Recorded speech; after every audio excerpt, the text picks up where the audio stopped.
Hello guys! So for today's video is dadalawin natin ang ating mom-in-law sa cemetery.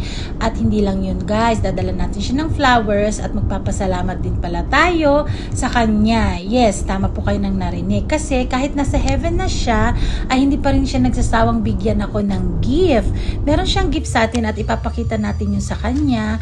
At sasabihin ko yun sa inyo at the end of the video. And finally guys, nakarating na nga tayo dito sa sementeryo at eto na naman tayo, hindi na naman namin maiwasan ng aking asawa na maging emotional.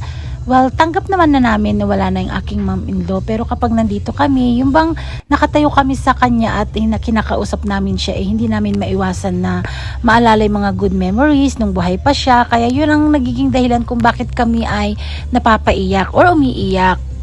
And then, after nga namin siyang dalawin guys, ay dumiretso nga kami ng IKEA dahil nga sabi namin ay magwi-window shopping lang kami. Yun ang akala namin ng aking asawa, pero hindi nangyari yun. Napabili nga ako dito ng pot para sa aking orchid for my dining table. Ayan, kung nakikita nyo, yan yung aking nabili, yung pot na white. Yung orchid na yan is binili ko naman yan sa ibang store. Kaya nga pala kami nagsha-shop around dito sa IKEA guys is para tumingin ng mga gamit sa aming property doon sa cabin. Kasi sa aming cabin wala pa kaming stove, wala pa kaming dryer at saka washing machine, mga ganun. At saka nagtitingin-tingin na rin ako ng mga pang-accent namin doon sa aming cabin. So yun lang naman yung reason kaya kami nandito para makita namin kung ano yung mga deal dito at kung ano rin yung deal sa ibang store. Mga ganun ba? This one,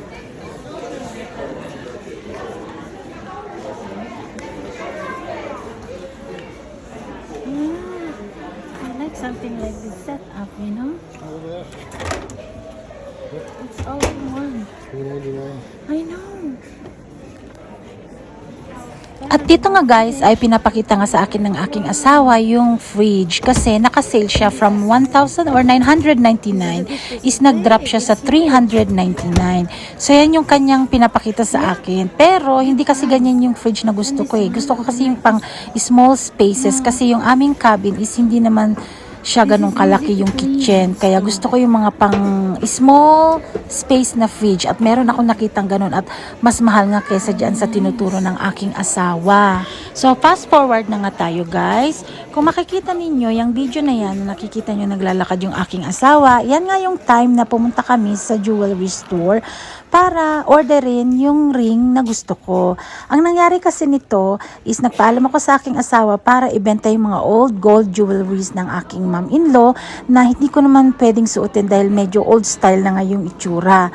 So binenta ko yon and then kumuha ko ng bagong ring na gustong gusto kong isuot. At yan nga yun guys, yung close up ko na yan.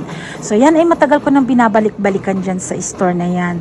Nung buhay pa yung mom-in-law ko, binabalik-balikan ko na talaga yan. And finally, napauo ko yung aking asawa, pumayag siya. So, yan, nagustuhan ko and sinukat-sukat ko pa nga dyan, and it really looks nice on my hand. And after a week na natapos nga yung pagre-resize niyan, nakuha ko na siya finally and yan na siya. Diba? Ang ganda-ganda. So, suot ko yan kanina nung pumunta kami sa cemetery para ipakita sa aking mom-in-law at magpasalamat dahil nga para sa akin, sa kanya galing yan. Kaya ako nasabi na meron pa rin siyang gift sa akin kahit na siya ay nasa heaven. Dahil yun nga, so yun, nakuha ko na yung gusto ko, na matagal ko ng gustong ring, and yan ay dahil sa kanyang mga old gold jewelries. So yun lang guys yung ating video for today. Thanks for watching. Bye-bye!